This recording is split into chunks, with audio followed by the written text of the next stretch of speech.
welcome again. It's good to see all of you here. If you have your Bibles, turn to Matthew chapter 28. Matthew chapter 28. Resurrection life. So we're going to be talking about today. We're celebrating the most important event in history. You believe that? We're celebrating the most important event in history. The resurrection of Jesus is the most important event that has ever taken place in our history. And for us, whether or not it happened and what it means if it did is the most important question that all of us will ever consider in our life. It is the most spectacular of all the biblical miracles, and from a human perspective, the most incredible of Christianity's claims. If there's no resurrection, Jesus' death would have atoned for nothing. If he didn't rise from the dead, then this is just another nice martyr story of someone standing up against injustices. But as Paul put it in 1 Corinthians chapter 15, if it is false, Christians are of all people most to be pitied. But if it is true, it guarantees the coming bodily resurrection of all believers. His resurrection is a signal to Christians that we will also enjoy the resurrection life. The Bible declares that he is the first fruits of a great harvest that's about to take place at his return. Jesus himself makes the claim that he is the resurrection and the life. And so we're going to read Matthew chapter 28. We're going to read the entire chapter. It's 20 verses long. And it starts this way. After the Sabbath, as the first day of the week was dawning, Mary Magdalene and the other Mary went to view the tomb. There was a violent earthquake because an angel of the Lord descended from heaven and approached the tomb. He rolled back the stone and was sitting on it. His appearance was like lightning, and his clothing was as white as snow. The guards were so shaken by fear of him that they became like dead men. The angel told the women, "Don't be afraid, because I know you are looking for Jesus who was crucified. He is not here, for he has risen, just as he said. Come and see the place where he lay. Then go quickly and tell his disciples, he is risen from the dead, and indeed he is going ahead of you to Galilee. You will see him there. Listen, I have told you." Verse 8, so departing quickly from the tomb with fear and great joy, they ran to tell his disciples the news. Just then Jesus met them and said, "Greetings." They came up, took hold of his feet, and worshipped him. Then Jesus told them, "Do not be afraid. Go and tell my brothers to leave for Galilee, and they will see me there." As they were on their way, some of the guards came into the city and reported to the chief priests everything that had happened. After the priests had assembled with the elders and agreed on a plan, they gave the soldiers a large sum of money and told them, "Say this, his disciples came during the night and stole him while we were sleeping. If this reaches the governor's ears, we will deal with him and keep you out of trouble." They took the money and did as they were instructed, and this story has been spread among Jewish people to this day. The 11 disciples traveled to Galilee, to the mountain where Jesus had directed them. When they saw him, they worshipped, but some doubted. Jesus came near and said to them, "All authority has been given to me in heaven and on earth. Go therefore and make disciples of all nations, baptizing them in the name of the Father and of the Son and of the Holy Spirit, teaching them to observe everything I have commanded you. And remember, I am with you always to the end of the age." And so I want to take a few moments to make some observations from this chapter. And if you're taking notes, the first one is this. In verse 8 it says that they left with fear and great joy. It says, so departing quickly from the tomb with fear and great joy, they ran to tell his disciples the news. So this fear, or this awe, they were in awe of what they were experiencing. They were in awe of what they saw. And all of us would be.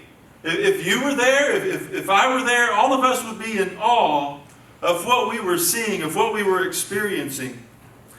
Jesus, He's the creator of the world, right? He's the one who stepped out of heaven and stepped onto this earth. This is the Jesus who had performed miracles. This is the Jesus who healed the sick and protected the guilty, and who was betrayed and arrested, beaten, crucified, and buried. But now He's gone. Okay, now He's no longer there. The grave is empty. The rock has been rolled away. And they say, come in and look for yourselves. Listen, all of us would be standing there in amazement of what we saw. But not only were they standing in awe, but they also had great joy. They saw the empty tomb. And I love what it says in verse 6. It says, He is not here, for He is risen. And listen, just as He said. Y'all ever had that light bulb moment? That moment when the light bulb just goes off and you're like, aha. I think they just had an aha moment. Because He has already told them, not one time, not two times, but several times, that this event was going to happen. And I think right then they had that aha moment. He's risen just as He said. All of a sudden they remember all of those times when Jesus told them that this was going to happen. If the promise that He would rise again is true, then all of His promises are true. If this one promise right here is true, then all of His promises are true. And that means for us, we can look forward to a day when we can experience a resurrection life with no more pain, no more struggle, no more fear, no more worry, no more sickness, no more sadness. We too, because the promises of God are true, we can look forward to a resurrection life. And just like these two Marys, we too can experience great joy knowing. We don't have to be there to see it firsthand. We can still have great joy in knowing that we have a future resurrection life to look forward to. All the struggles that we're facing now, all the pain that we're dealing with now, this last year that we've been through is enough for anybody, their entire lifetime to go through. But listen to me, as long as we have some hope to look forward to, and we do, because of the resurrection of Jesus, then listen to me, we too will experience a resurrection as well. So we need to hang in there, hold on, because that promise is going to come true for us as well. The next observation is this: the reliability of the resurrection accounts. There's nothing greater than having a reliable account of a situation. A first eyewitness account of what has taken place. And it's interesting to note in this chapter, right there in verse 1, after the Sabbath, as the first day of the week was dawning, Mary Magdalene and the other Mary went to view the tomb. That's very, very important. That the fact that two women are the first to experience the empty tomb. It's interesting because this fact seems to guarantee the credibility of the account in a world that usually did not accept women's testimony as legally binding. All right, so if you're a woman in this time, in this day and age, and you see something, you testify to something, well, chances are they're not going to believe your testimony. It's not going to hold up in court.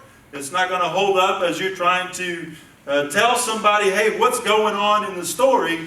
They're probably not going to believe what you say. But if this story was indeed fabricated, Matthew would use male witnesses. Male witnesses would have appeared instead of the female witnesses, instead of both of these Marys. But the fact that both of these Marys are there and they're eyewitnesses to what has taken place must mean that it's true. It must mean that it's true. So, and then think about the disciples who saw Jesus after the resurrection. They saw him too. They were first eyewitness accounts of Jesus as well. And so think about what they saw.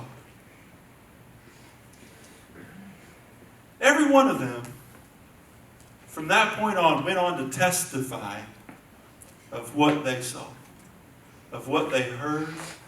They went on, they split up and went out.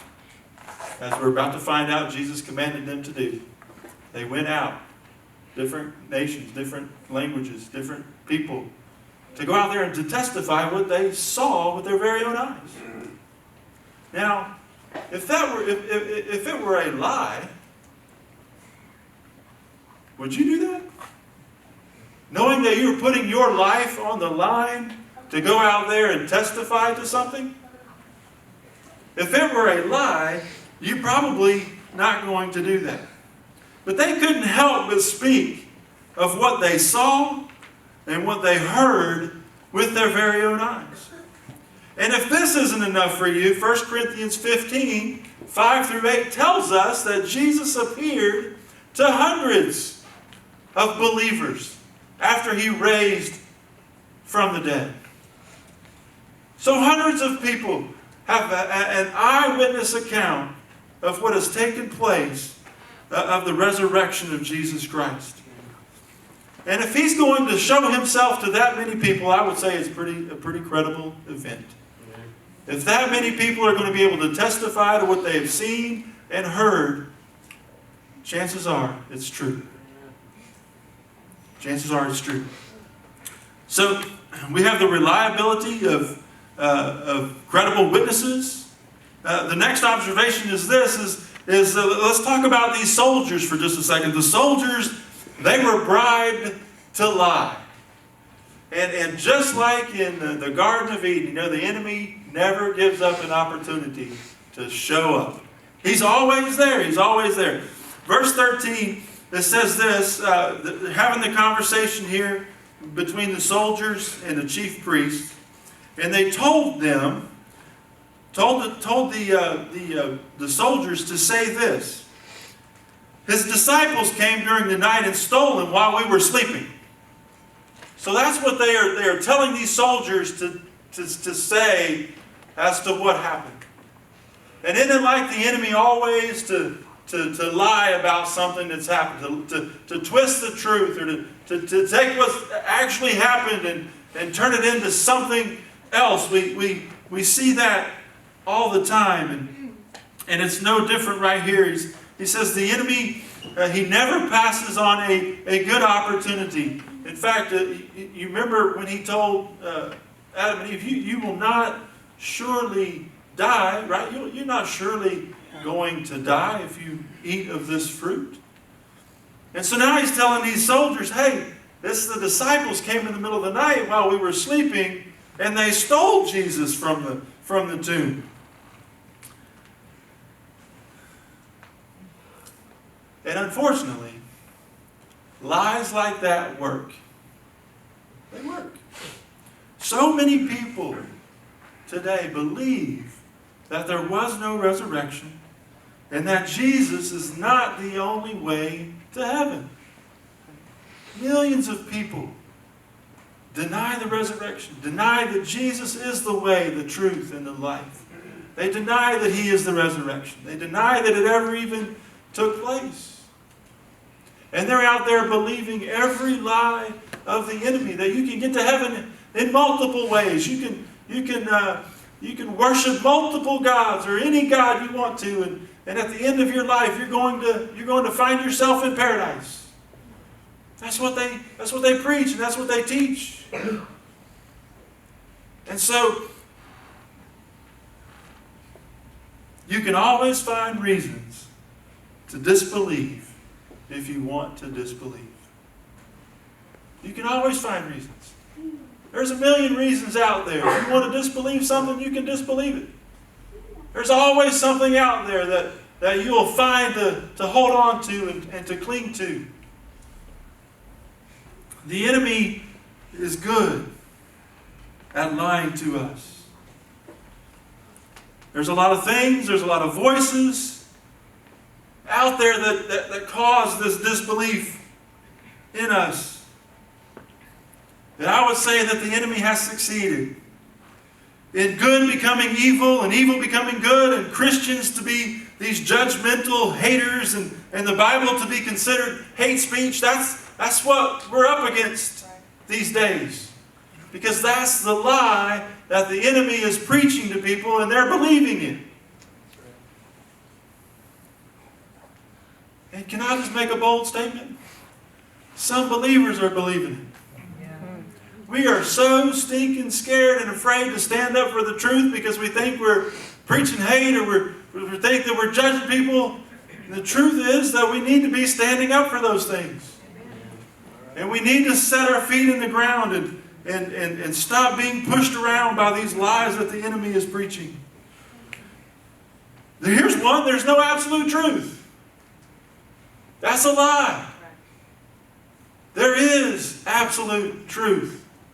But so many of them are out there believing that, hey, I can believe what I want to believe, and I can be who I want to be, and I can go anywhere that I want to go because truth is up to me. I know I was born one way, but if I want to be another way, it's okay. Amen. And that's what the enemy is preaching these days. There's no absolute truth. You be and believe who you want to be and believe. So that's the third observation. The fourth observation is this. In verse 17, it says that when they saw him, they worshipped, but some doubted. Some doubted. So here we are. This is weeks after the resurrection. So Matthew just fast forwards a few weeks to this situation here when Jesus is about to go back up into heaven, and they're worshiping him on the mountain. But yet still, some doubt. Still some people were doubting. See, in their minds, Jesus is leaving, but he didn't do what we thought he should have done. They thought he had left, work still left to do while he was here on this earth. They believed that he was coming to rescue them right now. They believed that he was coming to get them from underneath the Roman government. That they believed that he was coming to bring peace on the earth. That's what they were believing.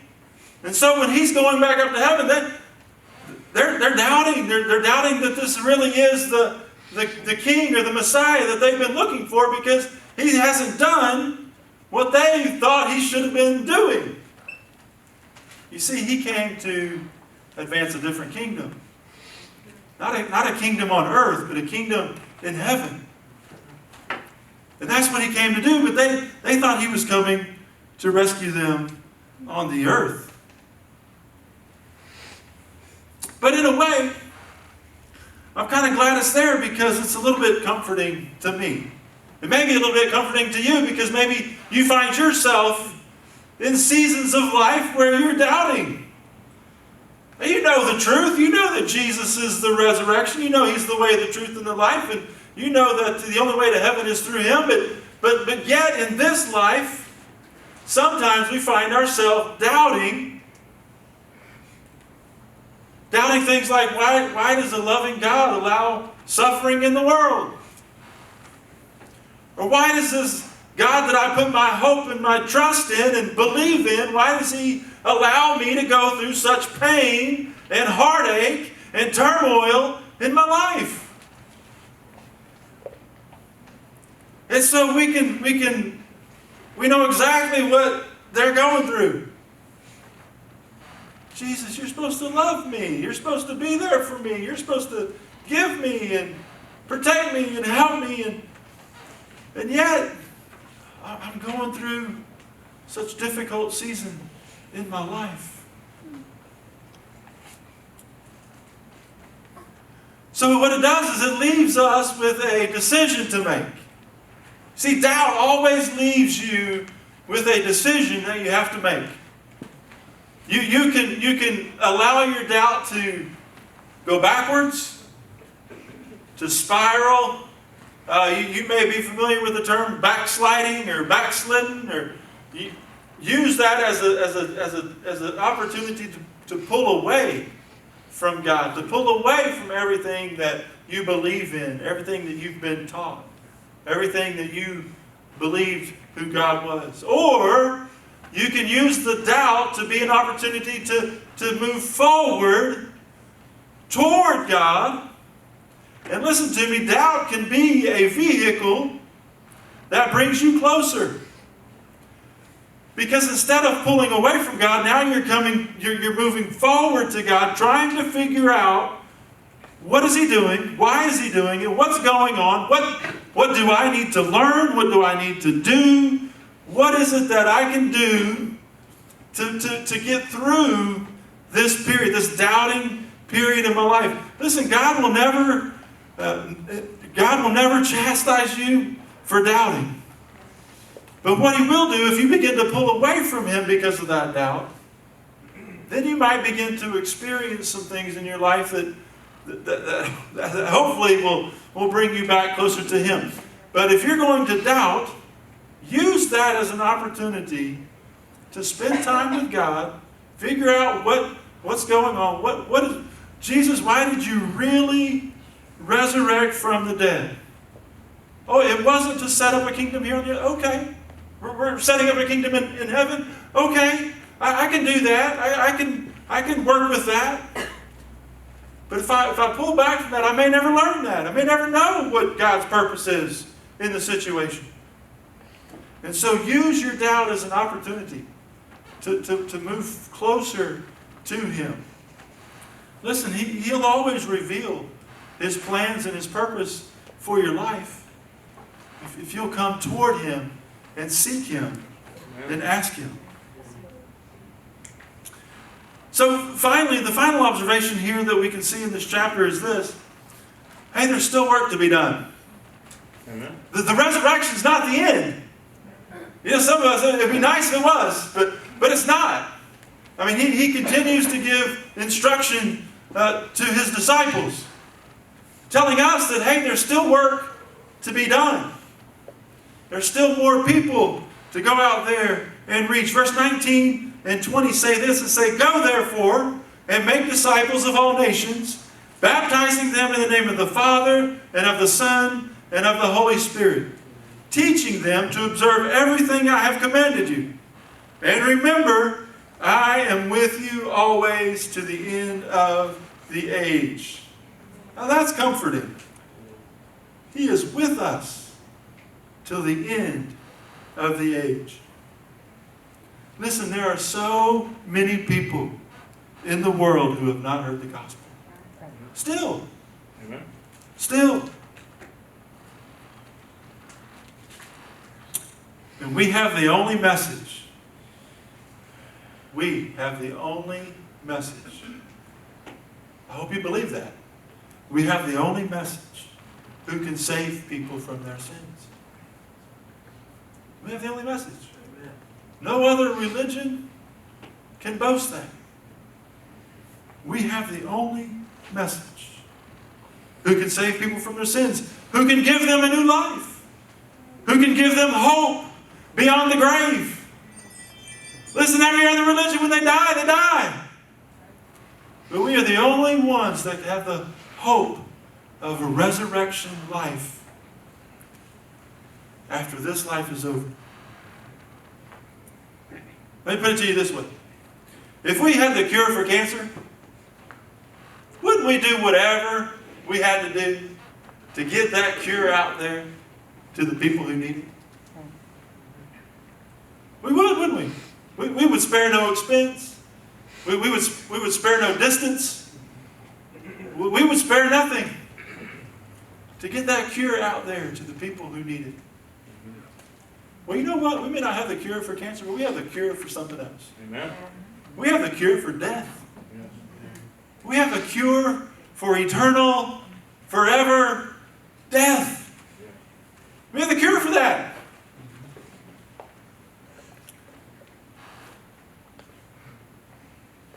Shouldn't we go out there and tell people, spare no expense, spare no distance, spare nothing, to go out there and share that cure with the world?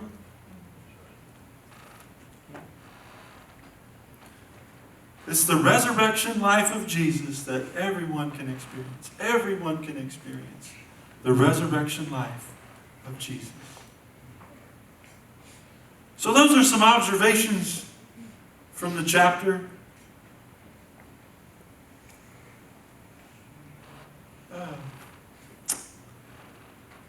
They left with fear and great joy, reliability of the resurrection accounts.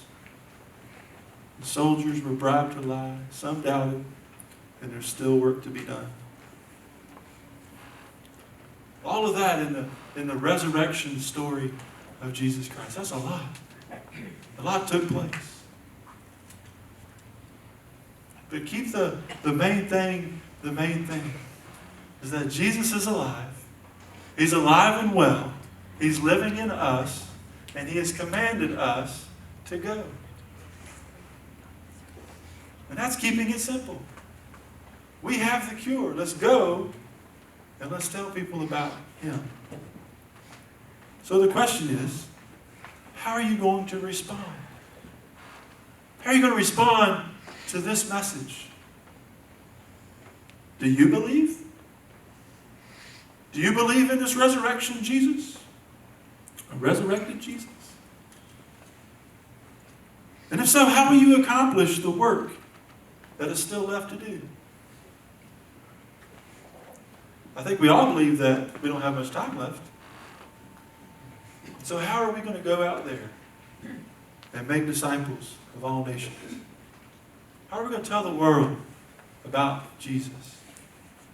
How are we going to spread the cure to death with the world? Because even if you find the cure for cancer, guess what? You're still going to die.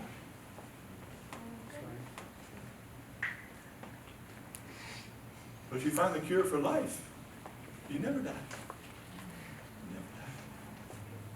So I'm just going to bow your heads and close your eyes.